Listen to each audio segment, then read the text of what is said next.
Bonjour à tous et bienvenue dans votre émission Un regard sur la Bible. Aujourd'hui particulièrement, je me permets de démarrer cette émission avec la lecture d'une portion biblique. Alors suivez-moi. Nous sommes dans Habakkuk chapitre 2, le verset 3. Et ça dit, « Car c'est une prophétie dont le temps est déjà fixé. Elle marche vers son terme et elle ne mentira pas. Si elle tarde, qu'est-ce que tu fais? Attends-la.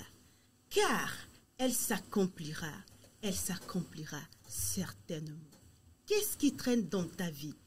Est-ce que le temps semble s'arrêter dans ta vie? Nous sommes là aujourd'hui pour te dire que ton temps aussi va arriver. Ton temps aussi va arriver, c'est la thématique sur laquelle nous allons réfléchir tout au long de cette émission d'aujourd'hui. Restez là, on revient pour découvrir nos invités et décortiquer les différentes questions. À tout de suite.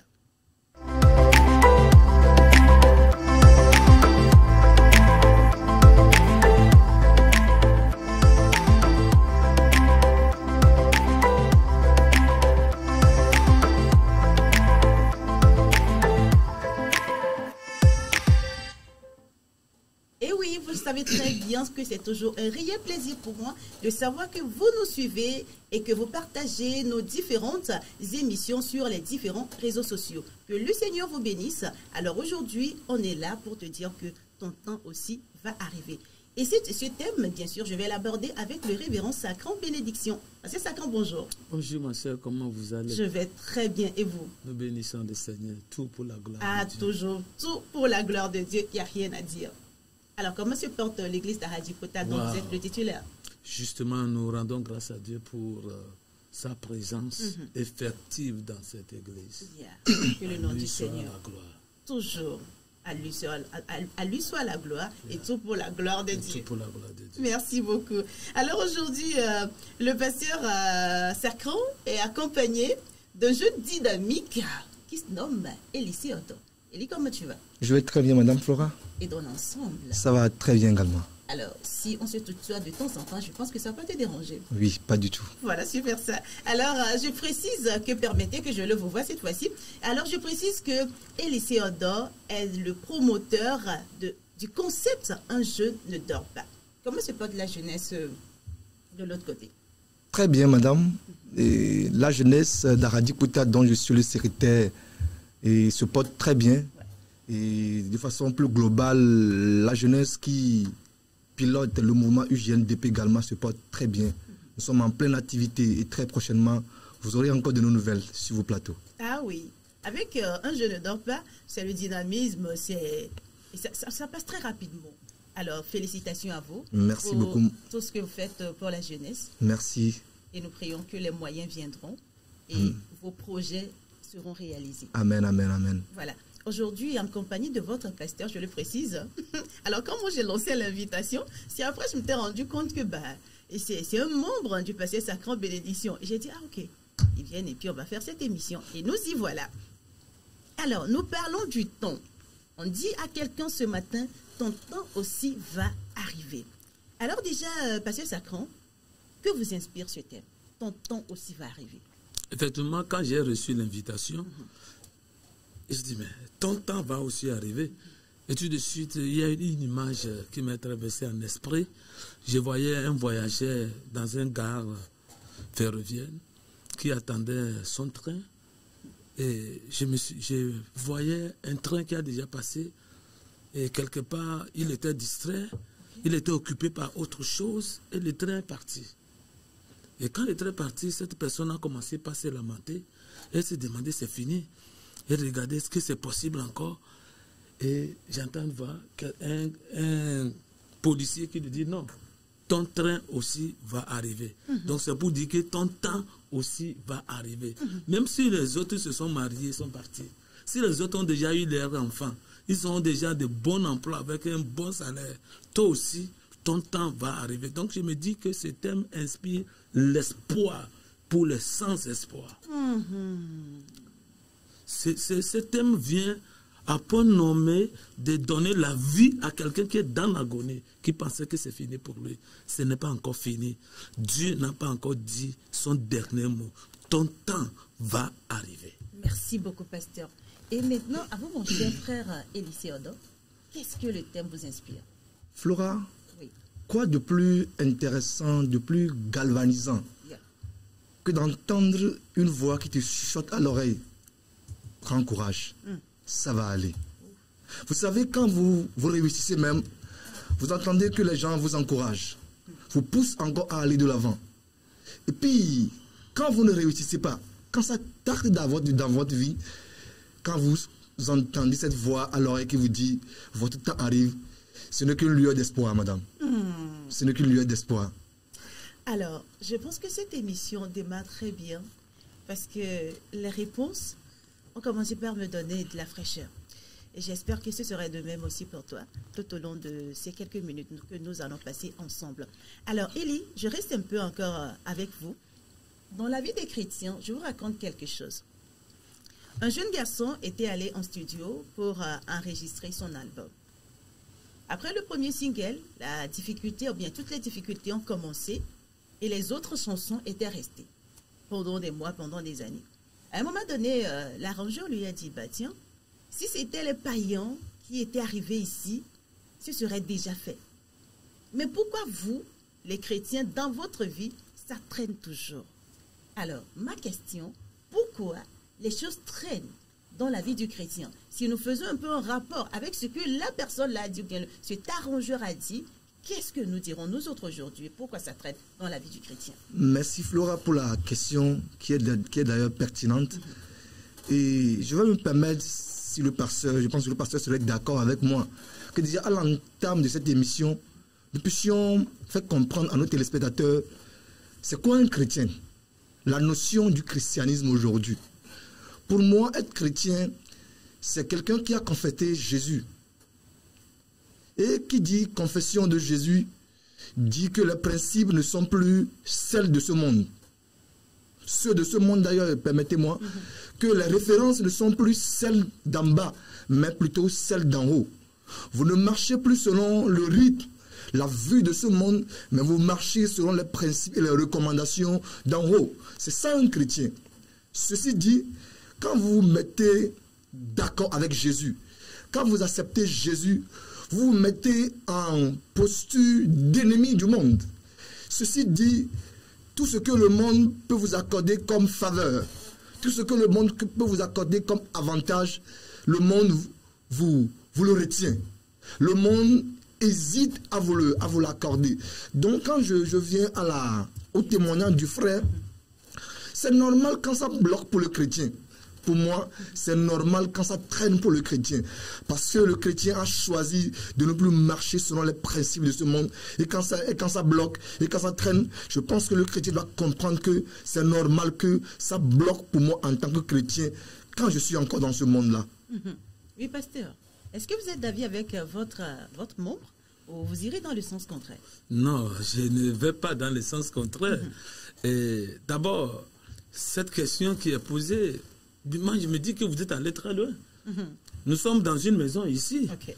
Et dans cette maison, supposons que c'est une télévision de quelqu'un qui ne connaît pas Dieu ou une organisation païenne. Je ne pense pas que ce serait la même chose. Pourquoi? Parce que vous prenez le même train que les gens du monde. Et ces gens du monde-là vont tout faire pour investir ici.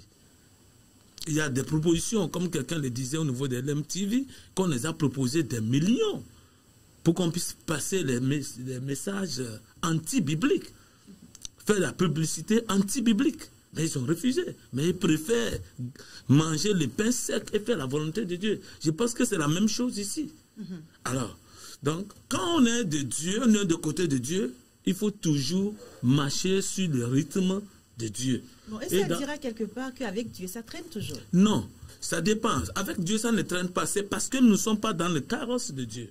C'est-à-dire? Le temps de Dieu, le temps choisi, le temps est choisi par Dieu pour accomplir son dessein dans notre vie, qui est sa volonté. Justement, c'est ça le problème.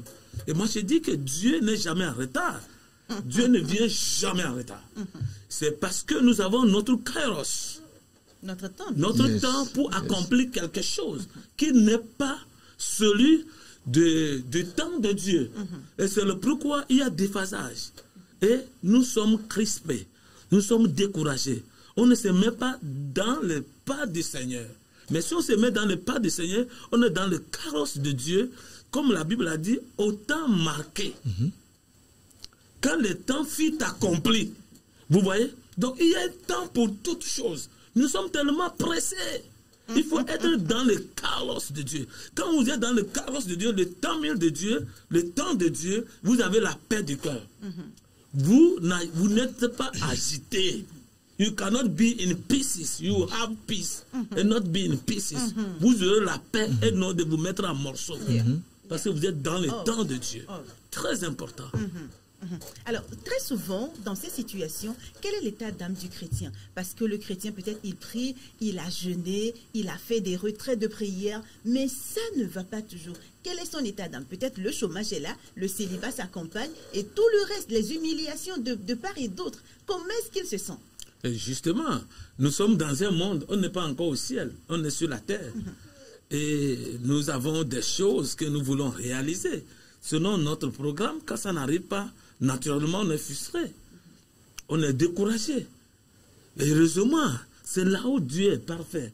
Dieu sait de quoi nous sommes formés. Il connaît nos limites. Il connaît nos faiblesses. C'est pourquoi il nous dit de ne pas nous décourager. Au temps opportun, il va venir au secours. Habakkuk a dit, quand le moment sera accompli, la promesse va s'accomplir. Et donc, quand le moment de découragement arrive, c'est lorsque peut-être nous échouons à l'examen.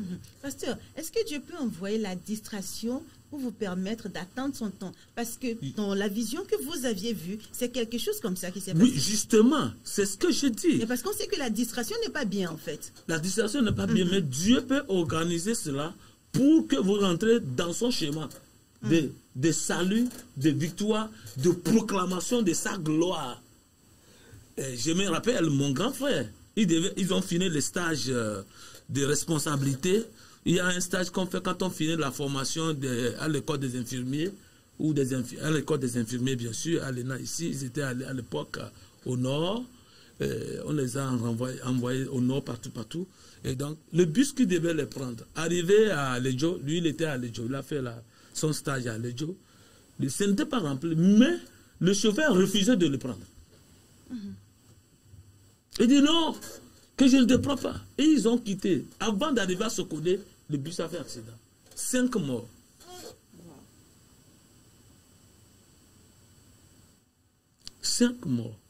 Mais il y a des choses que Dieu crée comme cela. Mais si vous êtes dans le temps de Dieu, vous allez comprendre que dans toutes choses concourent au bien de ceux qui aiment Dieu là. Dieu veut me briser. Parce que la volonté de Dieu, ce n'est pas de nous voir assis au sommet seulement. Mais c'est de nous voir être attachés à lui. C'est de nous voir dépendre de lui. C'est de nous voir être son enfant. C'est ça qui est important pour Dieu. L'essentiel, c'est là. C'est ça qui est l'essentiel. Ce n'est pas mariage, enfant, diplôme, argent. Ce qui est essentiel, c'est d'être attaché. Donc, il crée toutes les circonstances. Te connaissant, il sait là où il va t'amener pour te briser, pour t'amener à être plus accroché à lui. Et c'est ce qui justifie d'ailleurs ce verset. Cherchez premièrement le royaume des cieux, sa justice. Alors, est-ce que vous avez passé déjà des situations très très compliquées, particulièrement? Un exemple peut-être. Madame... Et comment vous vous êtes senti surtout? Moi, je pense que le chrétien, quand il traverse des moments de retard, de stagnation, personnellement, je deviens philosophe. Je me pose 1001 questions. Des fois, je suis tenté, mais je pense que nos téléspectateurs également ont eu ce sentiment, que je me suis trompé de chemin. Peut-être que je ne suis pas en train d'adorer celui que je prétends adore. Je pense que c'est normal quand on a ce sentiment-là. Mais ce qui est intéressant, c'est rapidement de se ressaisir, de savoir que non, avec Dieu, le retard n'existe pas. Comme le pasteur vient de le dire, quand nous marchons dans le temps de Dieu, le retard, ça n'existe pas. Alors, est-ce que vous avez vécu quelque chose où vous êtes posé tellement de questions? Oui, madame. Quoi? Quand je passais le probatoire, j'ai fait le probatoire 2 fois. Oh, 2? 2 fois. La première fois... La troisième fois avant de recevoir cela? Je l'ai passé une fois, j'ai échoué. La seconde fois, je l'ai passé. Quand j'ai échoué, ce n'est pas que j'étais nul, non, pas du tout. Nos matières de base, j'ai scellé tellement dedans. Mais à l'examen, Je suis revenu encore reprendre la classe. Comme le docteur Tolassi la dernière fois. Oui, donc, je me suis posé 1001 questions. Mais le Seigneur aidant, rapidement, je me suis ressaisi. Et je pense que l'année qui a suivi, le Seigneur a fait éclater sa gloire, comme le pasteur vient de le dire. Est-ce que vous n'aviez pas cassé les choses? Parce que comment cela m'était arrivé, j'ai tout cassé. Hein. C'était de la catastrophe. Donc, alors, dans notre émission Un regard sur la Bible aujourd'hui, nous sommes en train d'élaborer sur la question du temps. Ton temps aussi va arriver et c'est le pasteur Sacran Bénédiction et le frère Elisée Odor qui sont mes invités. Pasteur Sacran, vous aviez quelque chose à dire? Oui, justement, ton temps va aussi arriver. Et quand vous êtes dans le temps de Dieu et que ce temps arrive, Dieu est glorifié. Il y a des choses que Dieu pouvait faire, mais si son nom ne serait pas glorifié, il ne le fait pas. Il retarde les choses. Regardez un peu ce qui s'est passé avec cette veuve qui a perdu son fils unique. La veuve, ça veut dire qu'elle n'a plus de mari. On dit veuve. Quand on dit pas de veuve, c'est véritable veuve. Et le fils, vous savez, en Afrique, quand on parle de fils, c'est l'espoir de demain. C'est des bread makers. Les faiseurs de pain, en fait. Celui-là qui fabrique, ça dit, il pourvoit le pain. Non, voilà, ça dit que ça, vous avez fait le boutamoutisme. Ça veut dire que celui qui va donner le pourvoyeur de pain, la nourriture. À la maison. L'espoir de la maison. Voilà, il est mort, c'est fini. On a mis dans la caisse pour aller enterrer. Dieu pouvait réveiller, faire quelque chose en ce moment-là. Jésus pouvait venir en ce moment-là. Mais les carrosses de Dieu n'étaient pas encore arrivés. Alors il a permis que le cortège de Jésus vienne rencontrer le cortège là pour que la gloire de Dieu s'éclate. Jésus pouvait venir quand son ami Lazare était mort. Mais il a entendu. Il dit que Père, pour que ton nom soit glorifié. Vous voyez ça? Donc, c'est pour dire que les échecs viennent aussi dans notre vie pour honorer le Seigneur. Moi, comme l'a dit le frère Eli, quand nous avons passé le bac, la première fois, et c'était la première fois, moi j'ai connu l'échec. Souvent, et pour ceux-là qui me connaissent, ceux avec qui j'ai fait, mais ils savent que chez moi au village, chaque soir, mes camarades de classe étaient dans ma maison pour la répétition. Et vous pouvez vous renseigner. Je vois. Ils étaient chez moi à la maison pour la répétition. Parce que vous étiez le meilleur en fait. Non, bon, c'était la grâce de Dieu. Ils venaient chez moi. D'abord, il y avait l'intelligence, il avait le moyen. J'étais pratiquement celui qui avait la lampe et le pétrole. Je vois. Alors, donc l'échec, je ne connais pas. Quand vous échouez, je suis prêt à vous dire de tout ce que je pourrais dire. Je dis, pas, comment on peut s'asseoir 9 mois dans la classe? On te donne le coup et puis tu échoues. Ce n'est pas possible. C'est dans ça que j'ai évolué jusqu'au lycée. J'arrive au lycée en terminale. Pouf! J'ai rencontré la philo, tout ça là. Je vais à l'examen. Écoutez, j'ai mon cousin. Il était malade pendant 3 mois à l'école, en terminale. Il est aujourd'hui inspecteur. Il est à Neho, inspecteur Sakranja. Il a fait 3 mois à l'école, à la maison, malade. Et chaque fois, je vais pour le répéter. En terminale, à ce côté. Mais on va à l'examen. C'est lui qui réussit. C'est lui qui réussit. Et le professeur échoue. J'échoue sans même oral. C'est-à-dire, dans l'échec, là, il n'y a même pas oral, quoi. Vraiment échoué. Mais jusqu'alors, je ne croyais pas que j'échouais parce que je n'ai jamais vécu ça. Je ne sais pas comment. J'ai échoué d'emblée. Vous voyez? Je dis, mais les gens disent, mais tu as échoué. Il dit, non, je n'ai pas échoué. C'est qu'on n'a pas encore vu mon nom. Mon nom va sortir. J'étais même à l'évangélisation à Tchalo, à quelques kilomètres de Sokodé, comme on a dit qu'on a proclamé les résultats et qu'on n'a pas entendu mon nom. Je dis non. Et j'ai dit, et mon cousin dit qu'il a réussi. J'ai dit non. Quoi de normal que j'ai réussi. Et il a réussi. Mais donc ça veut dire que je vais passer. Mais à la fin, il n'y a pas de réussite. Hein? Mais à la fin, premier mois, deuxième mois, je me rends compte que j'ai échoué vraiment. La honte.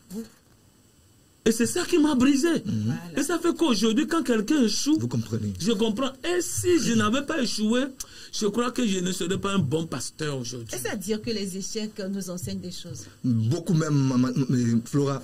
L'échec, comme le pasteur l'a dit, l'échec, c'est une école où je pense que chacun d'entre nous doit passer.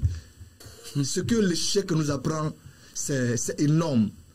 Et personne ne devient grand s'il a échoué. personne dans la vie ne devient grand s'il a échoué.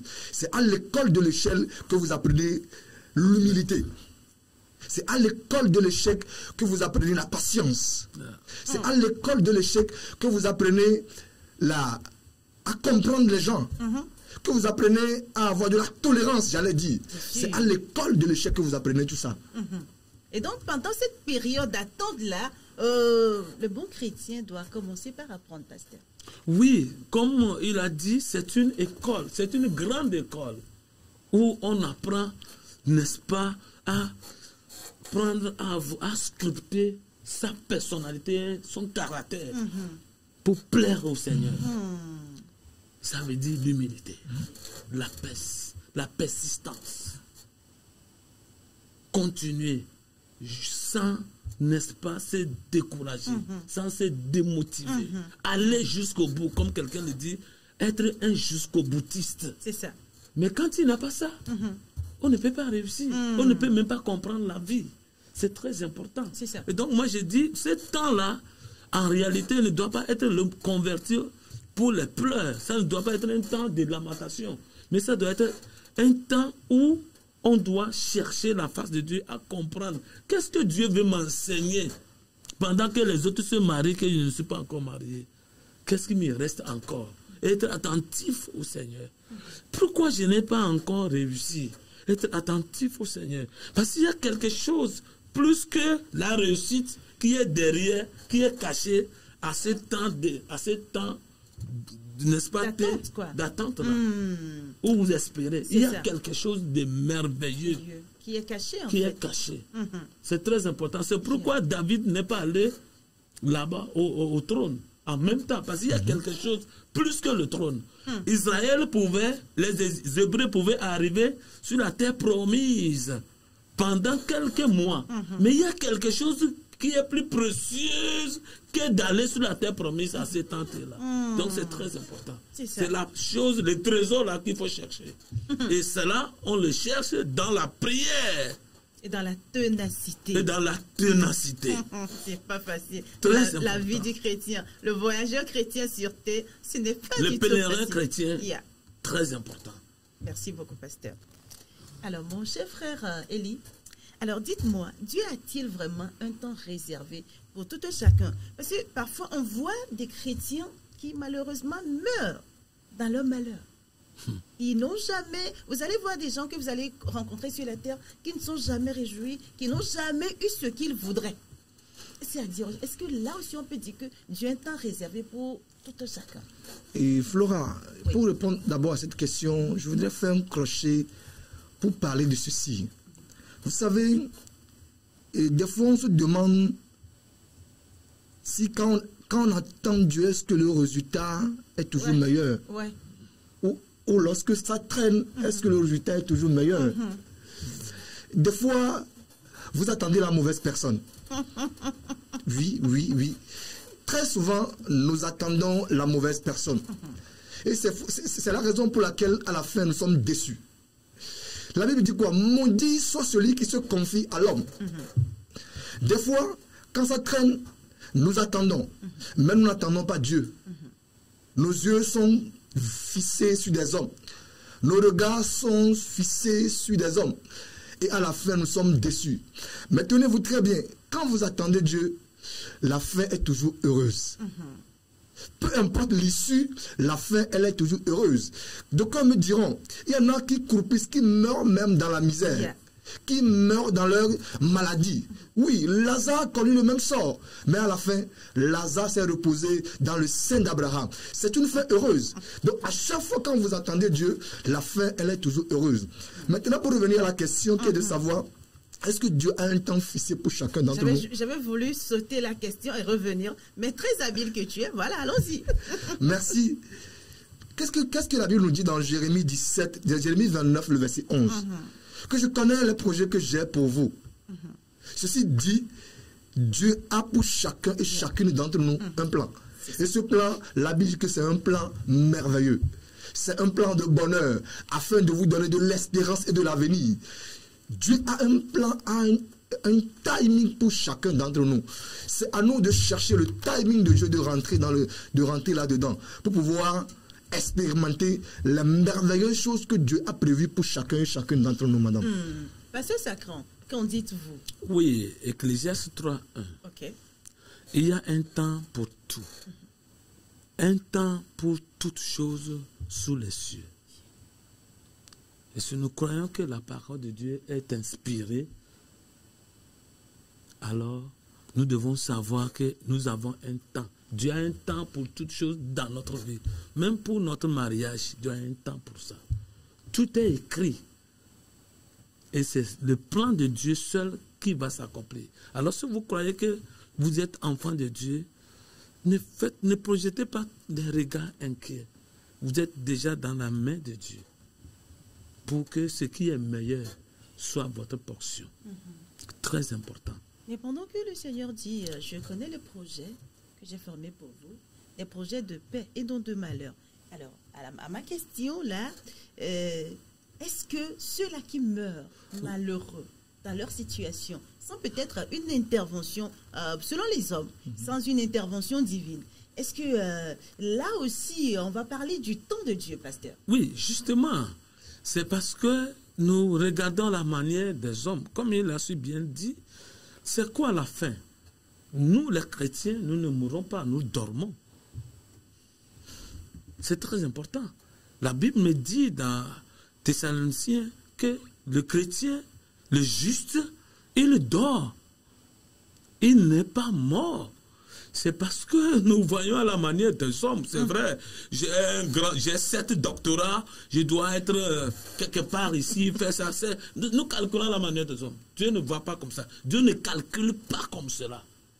Oh oui, je dois avoir d'enfants. Vous pensez que c'est tout le monde qui aura d'enfants sur cette terre? Il ne faut pas que je vous... Laissez-moi, je vais vous choquer. C'est tout le monde qui va se marier sur cette terre? Non, avant de mourir. Non, lisez bien la Bible. Hein? Lisez très bien vos Bibles. Et vous allez comprendre que le plan de Dieu pour Kodjo, ce n'est pas la même chose pour Adjoa. La promesse de Dieu pour Adjoa, ce n'est pas la même promesse pour Afioa.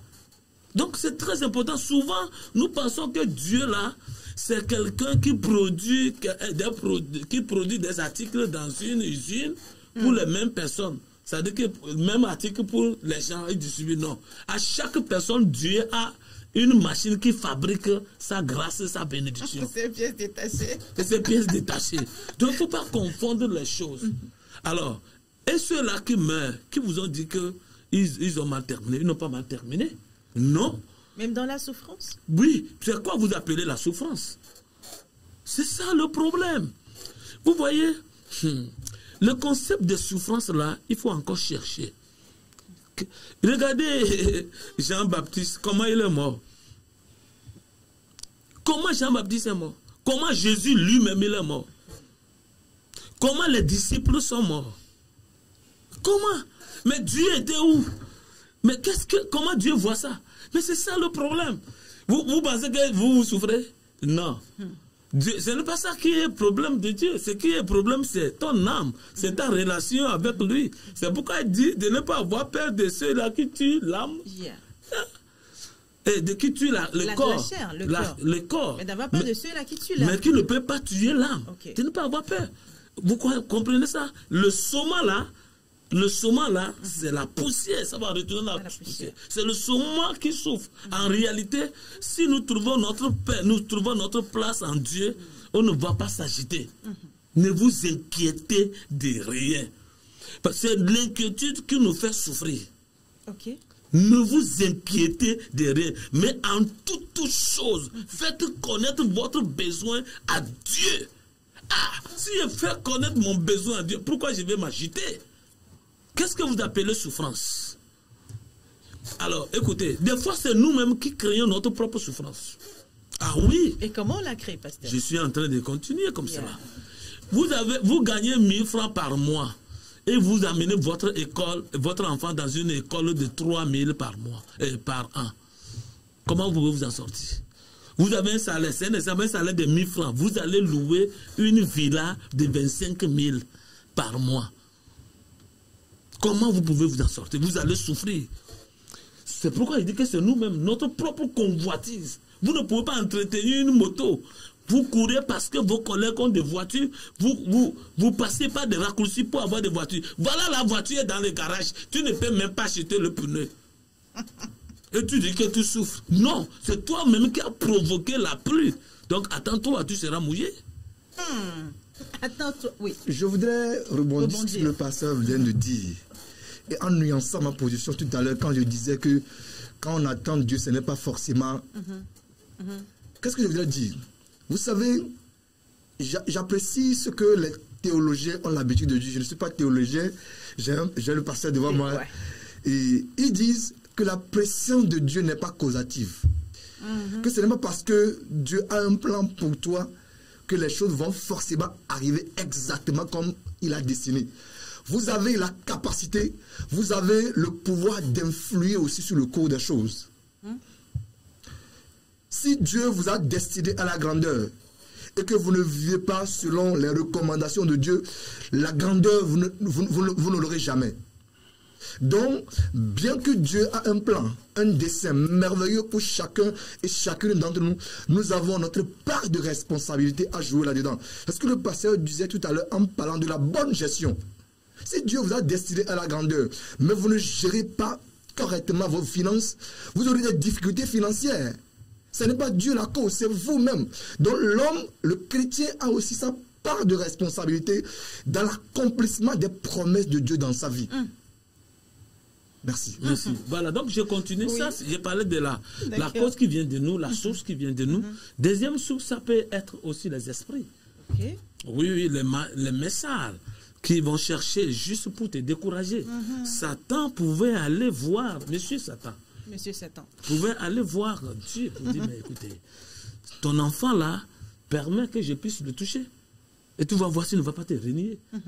Et Dieu a dit non, je compte sur lui, je le connais. Ce garçon, non. Mais va, ne touche pas à son âme. Tu peux toucher tout. Mais il est parti. C'est vrai, Job a souffert. Il a souffert. Sa femme a dit, mais maudit Dieu pour vivre. Ses 3 amis sont venus. Maudit Dieu dit non. Vous avez vu la fin. Et ça se passe aujourd'hui encore. Parce que les esprits méchants, ils ont pour mission de nous clouer au sol juste pour nous empêcher de donner gloire à Dieu. C'est tout. C'est leur mission. Même toi qui refuses de donner ta dîme, au fait, c'est l'œuvre démoniaque pour te maintenir dans la pauvreté. Parce que le diable sait que quand tu vas donner ta dîme, quand tu vas investir dans le royaume de Dieu, dans les affaires de Dieu, dans ton église, Dieu va ouvrir les portes. Alors qu'est-ce qu'il fait? Il te détourne de cela, de cette bonne manière. Il commence par te nourrir des esprits, des critiques, des raisonnements bidons. Et là, il te maintient au sol. Et tu ne peux pas dépasser les autres. Voilà, ça c'est la deuxième source. Troisième causalité, Dieu lui-même peut le faire juste pour briser ton orgueil. Pour briser ton orgueil, afin que tu reviennes à lui. Et c'est possible, Dieu le fait aussi. C'est très important pour briser ton orgueil. Alors, bien-aimé dans le Seigneur, je disais souvent à mes amis que la souffrance n'existe pas. Mais c'est profond. Ça va être choquant quand même. Oui, pourquoi? La souffrance, ça dépend. Moi, je suis pasteur. J'ai fait les villages. Aujourd'hui, je suis en ville, je suis à Lomé. Je connais. Et je sais, et les gens savent, les gens me suivent, ils savent ce que je dis. Nous avons fait des milieux où on a fait 8 ans. Et personne n'a payé notre loyer. Je ne me suis pas plaint, personne n'a su. C'est le jour où j'ai quitté le premier poste à Niamassi, là, que mes responsables régionaux se sont rendus compte que, mais tiens, ça craint donc. C'est toi-même qui paye le loyer. J'ai dit, oui, c'est moi-même qui paye le loyer. Ça ne me gêne pas. C'est moi-même qui paye le loyer pendant 8 ans. Et c'est là-bas que j'ai appris à faire le chant. Et c'est avec joie et plaisir d'ailleurs. Parce que mon papa ne m'a jamais amené au chant, ni ma maman. Mais c'est là-bas. Et c'est là où Dieu nous a bénis énormément. Par la grâce de Dieu. Mais je connais des gens qui ont fait des postes que j'ai fait. Ils n'ont même pas fait 2 mois, ils ont commencé par crier. Ça dépend. J'ai dit, je suis pasteur, je parle en conséquence de cause. C'est vous-même qui créez votre souffrance. Ça dépend de votre connexion avec Dieu. Si vous êtes dans le timing de Dieu, vous savez que mais ça là, c'est le plan de Dieu pour moi. Alors vous n'avez rien à vous reprocher parce que vous savez que vous marchez selon ce que le Seigneur vous a recommandé. Comme il a dit, des fois, Dieu peut te programmer pour ci et ça, mais vous-même, vous allez briser le plan. Parce que ce n'est pas que Dieu n'est plus là. C'est vous qui êtes détourné du plan de Dieu. Vous avez été corrompu. C'est comme si Dieu te dit, assois-toi ici, mon fils, je viens, je vais t'apporter un gâteau sur un plat, dans un plateau d'argent. Là où Dieu t'a dit de rester, tu n'es pas resté. Tu es allé s'asseoir ailleurs. Dieu vient, ne te trouve pas. La faute, c'est à qui? On a dit à Adam, écoute, monsieur Adam, tu restes ici. Monsieur Adam, tu restes ici. Mais voilà, tu ne touches pas à ces appareils. Tu vois cet appareil, tu ne touches pas. Mais les autres, tu peux toucher. Mais quand Dieu est venu le soir, il était où? Il était dans la salle quelque part là-bas, si je pouvais parler comme des hommes. Et Dieu dit, mais je t'ai dit de rester dans cette salle. Pourquoi tu es allé ailleurs? Il dit, Dieu, c'est parce que j'ai un frein à la loi. Et c'est ça que nous suivons jusqu'à aujourd'hui. Parce que nous tous nous sommes passés par ce moule-là. C'est pourquoi la Bible dit que le premier Adam a échoué. Et c'est ça la souffrance. C'est nous-mêmes qui provoquons. Et dans ce cas, il y a forcément des conséquences qui s'en suivent. Est-ce qu'il y a des conséquences que vous pourrez énumérer pour nos chers téléspectateurs face à ces personnes peut-être qui se disent non, que Dieu nous a oubliés et que le temps s'est arrêté pour moi plus rien ne va aller. Est-ce qu'il y a des conséquences? Par exemple, la personne qui prend ses propres raccourcis dit, bon voilà, j'attends Dieu depuis fort longtemps et il n'arrive pas, alors moi je préfère le faire comme ça. Et avant d'aborder les conséquences, Flora, permets-moi de dire ceci. C'est vrai, chrétien, que tu es au bord du gouffre. Tu es exposé à la honte, à l'opprobre, au mépris, au ridicule même d'ailleurs. Mais laisse-moi te dire ce matin de ne pas céder. L'heure n'est pas à la capitulation. N'abandonne pas. Tu n'es pas obligé en tant que chrétienne de baisser le pantalon. En tant que chrétien, tu n'es pas obligé de coucher avant d'avoir ce poste. Avant d'accéder à ce poste-là, tu n'es pas obligé de la rejoindre. Parce que quand tu le feras, tu vas compromettre ta foi. Oui, la seule option qui te reste aujourd'hui, c'est d'abandonner. C'est de compromettre ta foi. C'est d'accéder à la compromission. Mais laisse-moi te dire que ce n'est pas ça l'essentiel. L'essentiel, c'est Jésus. L'essentiel, c'est ta foi chrétienne. Accroche-toi à cela. Parce que quand tu vas le faire, d'abord, ta vie chrétienne, tu vas la salir, tu vas la saboter. Et de deux, tu t'écartes du plan de Dieu. Dieu t'a destiné à de grandes choses. Attends-le. En s'adonnant au raccourci, tu t'éloignes davantage du plan, du projet merveilleux que Dieu a pour toi. Attends Dieu là où il t'a demandé de l'attendre. Attends-le. Son temps, son heure sonnera dans ta vie. Merci beaucoup. Alors ça me rappelle l'histoire du pasteur Marcelo. Et il disait qu'il était un chrétien fervent. Il était tout ancré en Christ. Mais il était arrivé un moment dans sa vie où il n'y avait même pas de chaussures, pantalon. Il prêtait en fait auprès des gens. Mais c'est lui, ce prédicateur-là, et qui, lorsqu'il se tient à la chair, il y a du boum, il y a du feu, ça fume en fait. Mais dans sa vie, il n'y a que des manquements. Jusqu'au jour, il a traîné ça. Il était un prédicateur qui était applaudi, qui était, entre guillemets, élevé. Mais sa condition humaine n'était pas ça. Mais il n'a pas démissionné. Mais il a attendu le Seigneur jusqu'au moment où un jour, le Seigneur a envoyé un couple dans sa vie. Et c'est à partir de ce couple-là qu'il a eu cette explosion-là. Mes frères et sœurs en Christ, ce n'est pas facile. Si quelqu'un vous dit que vivre les situations difficiles est facile, c'est tout à fait faux. Mais nous les chrétiens avons une espérance que après ces peines, après ces douleurs, il y a une vie là-haut qui nous est réservée. Et ici aussi, le Seigneur ne nous abandonnera pas. Alors, dans cette émission d'aujourd'hui, intitulée « Ton temps aussi va venir », nous voulons t'encourager à rester au poste. Reste sur la tour de guerre. Yes. Et veille. Quand l'ennemi viendra, l'âme que le Seigneur t'a donnée, tu vas l'envoyer pour le déstabiliser. Vous savez, il va envoyer les armes de découragement, de désespoir, de manque de considération de soi.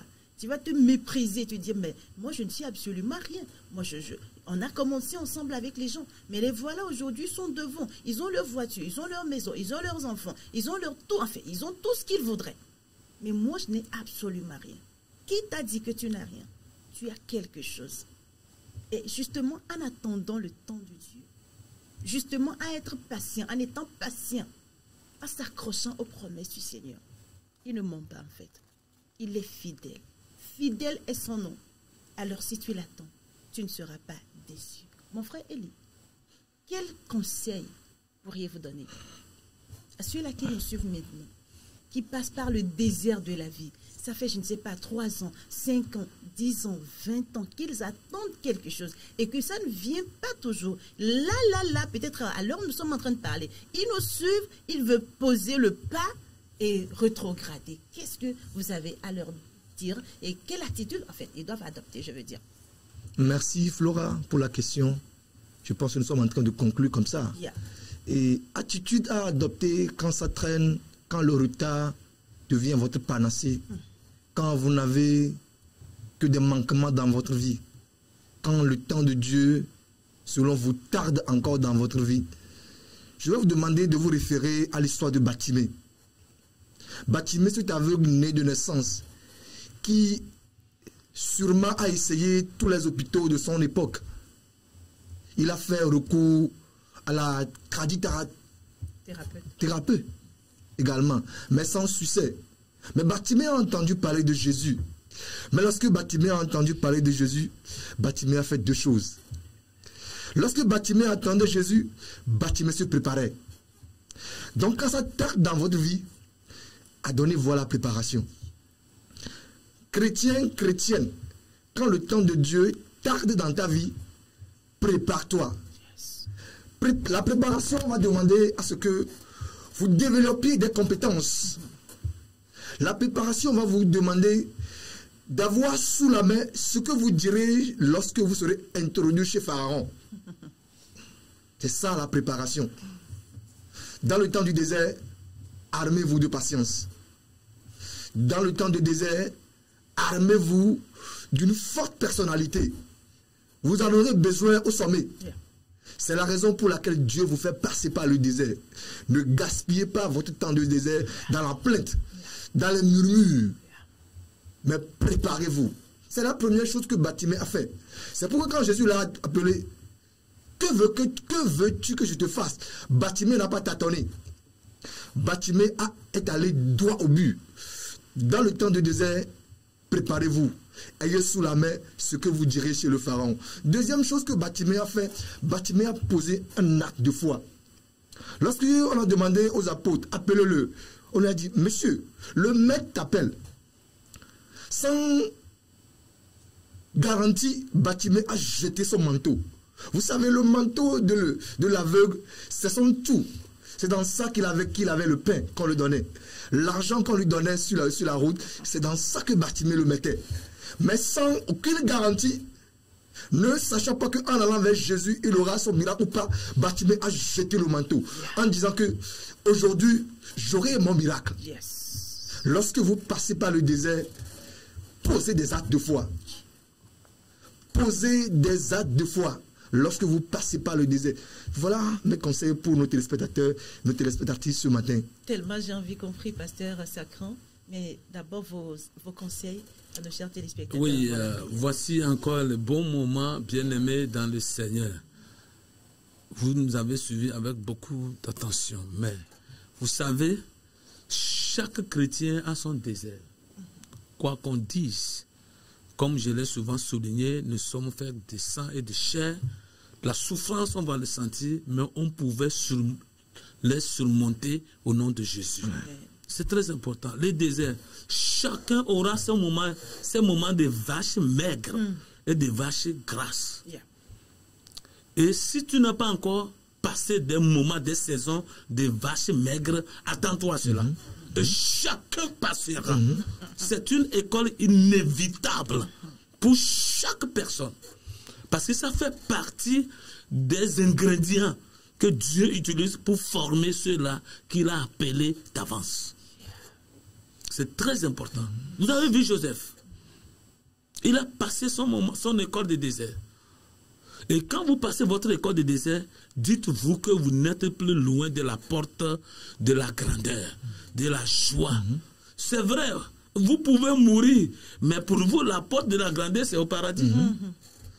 Mais si vous avez encore la vie, vous allez goûter cela avant de partir. Ça, c'est très important. Alors, je voudrais vous dire, frères et sœurs, comme Job pouvait le dire dans Job 19, 25, il dit, je sais que mon Rédempteur est vivant. Alléluia. Et qu'il se lèvera le dernier. Quand on parle de dernier, il y a des temps là-bas, des carrosses. Il fait allusion aux carrosses. Il va se lever pour démontrer sa puissance, pour faire exploser sa gloire. Attends-toi à cela, au nom de Jésus. Amen. Et Michée va dire, pour moi, je regarderai vers l'Éternel. Michée 7,7. Pour moi, qui souffre maintenant, malade, mais célibataire, marié sans enfant, diplômé sans emploi, je ne sais pas quoi, quel nom les gens te donnent. Michel dit, je regarderai vers l'Éternel. Ça veut dire que je placerai ma confiance en l'Éternel. J'ajouterai ma foi à la parole de Dieu. Je mettrai mon espérance dans le Dieu de mon salut. Mon Dieu m'exaucera. Très important. Merci beaucoup à vous, pasteur Sacran. Merci beaucoup à mon frère Élie. Pasteur, on ne va pas finir cette émission aujourd'hui sans prier. Je vais vous donner l'opportunité d'intercéder en faveur de tous ceux-là qui traversent le désert de la vie et qui ont juste envie de tout laisser tomber. C'est pas, peut-être tu t'es marié, tu n'as pas d'enfant, tu ne te maries pas, tu es au chômage pendant plusieurs années, tes enfants sont rebelles, je ne sais pas quelle situation que ce soit, le Seigneur est prêt à te restaurer. Pasteur, vous avez la parole. Notre Père et notre Dieu. Papa, tu nous connais. Tu sais de quoi nous sommes faits. Tu vois mon frère, tu vois ma soeur. Marié pendant plusieurs années sans enfant. Et c'est moi-même de mars, il est en train de prendre des résolutions pour laisser la clé de champ, pour abandonner son foyer, pour abandonner son mari, pour abandonner sa femme, parce qu'il veut avoir une progéniture. Où est le Dieu de Sarah et d'Abraham? Où est le Dieu de Sarah et d'Abraham? Au temps opportun, Seigneur. Oui, le bon moment est encore devant. Je t'en supplie, Seigneur, que ton esprit ouvre leur cœur afin qu'ils comprennent que les caresses vont arriver bientôt et très bientôt. Car celui qui a fait la promesse est fidèle. Pour celui-là qui souffre maintenant, Seigneur, où il a essayé tous les hôpitaux. Oh Dieu, et maintenant, les gens sont en train de leur promettre, de faire des propositions pour passer par les raccourcis, pour prendre des produits ou les fétiches, ou les gris-gris, ou la sorcellerie, afin de recouvrir la santé. Mais je sais une chose, ta vie est plus que la santé. Ta vie est plus que tout. La Bible déclare que par tes maîtres sûrs, nous sommes guéris. Alors spécialement pour cette soeur, pour ce frère, je prie pour sa guérison dans le nom de Jésus. Ton temps aussi va arriver. Et le temps là c'est maintenant. Le temps là c'est maintenant. Le temps là c'est maintenant. Pour cette jeune fille, pour ce jeune frère qui a échoué des relations, qui a essayé des relations qui échouent toujours au point, à la porte du mariage, c'est l'échec sur l'échec. Papa, lève ta main et donne-lui la joie de vivre. Donne-lui la joie de vivre au nom de Jésus. Pour cet élève qui reprend encore pour la énième fois la classe, c'est parce que tu as quelque chose à l'apprendre. Tu veux que la gloire te revienne à toi seul. Papa, arme-le davantage de courage afin qu'il aille jusqu'au bout pour la seule gloire de ton nom. Père, je te loue. Et je t'apprécie. Alléluia. Pour mon frère et ma soeur qui pensent que personne ne le connaît dans cette église, qui pensent qu'il est zéro dans cette église, parce que tout ce qu'il fait, les hommes, les femmes, les jeunes sont contre lui. Au point qu'il veut quitter, il veut abandonner la foi. Papa, tends la main et saisis-le. Jésus. Saisis-le et relève-le au nom de Jésus. Amen. Je prie, Papa, mon Dieu, mon roi, qu'un frère qui ne s'est découragé, dépourvu d'espoir, soit nourri d'espoir maintenant. Alléluia. Et comprenne et entende cette douce voix qui le dit: mon fils, ma fille, ton temps aussi va arriver. Amen. Que ça soit ainsi, au nom de Dieu le Père, le Fils et le Saint-Esprit. Amen. Amen. Merci beaucoup, pasteur. Merci, mon frère Élie. Merci, Flora. Merci à vous, chers téléspectateurs. Merci de nous avoir suivis. Je finis par un témoignage personnel. Je me rappelle, je le disais dans l'émission précédente, j'ai échoué au CM1. J'ai tout cassé. J'étais très énervée parce que je n'étais pas aussi nulle. Et cette année-là, j'ai repris. L'année qui a suivi, j'ai repris. Et l'année qui a suivi maintenant, je suis montée en CM2. Et juste après ma réussite, j'étais allée avec mon oncle, parce qu'il est pasteur. Et le pasteur Turlo, que je salue d'ailleurs, c'est mon oncle maternel. Wow. Et donc, du coup, il m'a pris avec lui. Je suis partie. Nous sommes allés à Mandzouri. Vous savez, moi, la petite fille de Lomé, qui n'a jamais parcouru les longues distances, j'étais arrivée et qu'est-ce que le Seigneur a fait? Le Seigneur a permis que mon école soit juste à côté de la maison. Et non seulement ça, le Seigneur a permis, l'échec que j'avais eu m'a permis de gagner en fait en distance. Si c'est que je réussissais dans cette année-là, ce serait très difficile quand je serais arrivée maintenant ici. Je ne pourrais pas avoir la possibilité d'aller au cours. Et tout le temps, j'étais malade. Et qu'est-ce que cet échec a fait aussi? Vous savez quoi? Le Seigneur a permis que je sois la première de la préfecture au CEPD. Waouh! Waouh! Et oui, c'est ce que le Seigneur a fait. La première de la préfecture de Benjal. Et j'ai réussi. La J'ai première. compris. Oui. Et j'ai compris que le Seigneur a fait tout ceci pour mon bien, Voilà.